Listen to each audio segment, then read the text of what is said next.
Salut à tous, moi c'est Carlos et aujourd'hui je vous emmène avec moi dans les coulisses de mon aventure en dropshipping. Après 13 semaines, quels sont les résultats? Restez avec moi pour les découvrir.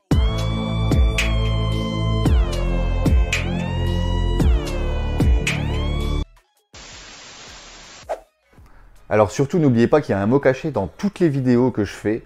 Grâce à ce mot, si vous le trouvez et que vous l'écrivez en commentaire, vous avez la possibilité d'être mis dans un tirage au sort pour gagner 50 € ainsi que des contenus exclusifs, des vidéos, des fichiers Excel, tout pour gérer votre e-commerce. En général, je donne les vainqueurs sur mon Instagram.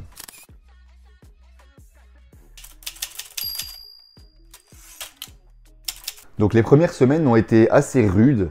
Actuellement, je suis au jour 81 en dropshipping, où je suis parti de zéro, sans compétences, sans rien. Actuellement, du coup, à ce jour-là, 81, je suis à pile poil 100 ventes sur ma boutique. Un des buts que je voulais atteindre aussi. Donc certains jours avec plus d'équilibre, d'autres avec un peu plus de résultats, d'autres en légère perte aussi. Dès le début de mon dropshipping, j'ai été en perte pendant un bon moment. Mais chaque échec a été clairement une leçon pour arriver au stade où j'en suis actuellement. Et chaque obstacle était une opportunité d'apprendre quelque chose supplémentaire. Clairement, les stratégies qui ont fait la différence pour que j'arrive à ce résultat-là aujourd'hui, en 80 jours. Donc c'est vrai que je viens de me rendre compte que j'avais fait plus d'une vente par jour, en gros, depuis le début de mon lancement, si on réfléchit bien. Clairement, les stratégies qui m'ont permis d'atteindre ce stade, c'est des publicités ciblées. Grâce à Facebook Ads, j'ai optimisé mes campagnes et j'ai testé un maximum de créatives. Vous pouvez, grâce à ChatGPT aujourd'hui, lui donner une créative et lui demander de faire une variante de celle-là. Si c'est une créative qui a fonctionné pour vous, elle fonctionnera encore, c'est sûr et certain, surtout si c'est une nouvelle variante, parce qu'il faut toujours nourrir l'algorithme de Facebook. La diversification des offres sur ma boutique, donc des ajouts de nouveaux produits, des nouveaux angles marketing, tout pour élargir la clientèle, des upsells, surtout des produits complémentaires. Et bien sûr, des tests constants, aussi bien sur ma boutique en appelant mes clients que en optimisant mes publicités. Donc chaque publicité était une expérimentation pour maximiser la rentabilité de ma boutique en ligne. Il y a plein de fois où j'ai fait des tests où je n'étais pas rentable, mais ça m'a permis de ne plus aller sur ce terrain-là.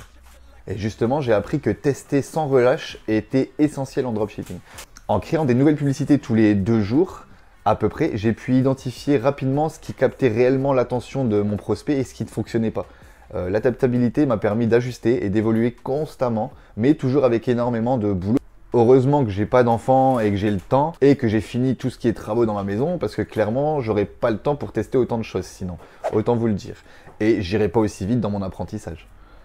Donc le temps que vous consacrez à un business ou à un projet, surtout au début de ce projet, n'importe lequel qu'il soit, le temps que vous y consacrez est linéaire avec les résultats. Et ça pour tout. C'est pour ça que si vous y consacrez 2 semaines et qu'ensuite vous ne faites plus rien pendant quelques mois, vos résultats vont ne faire que ça. Donc clairement, il faut être concentré et avancer pas à pas, mais ne jamais lâcher.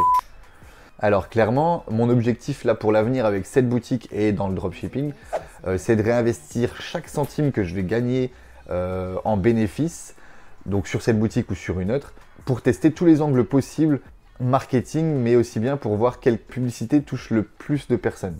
Je vise à pérenniser mon projet sur le long terme et peut-être même envisager de passer le produit en marque si les résultats sont concluants, quoi.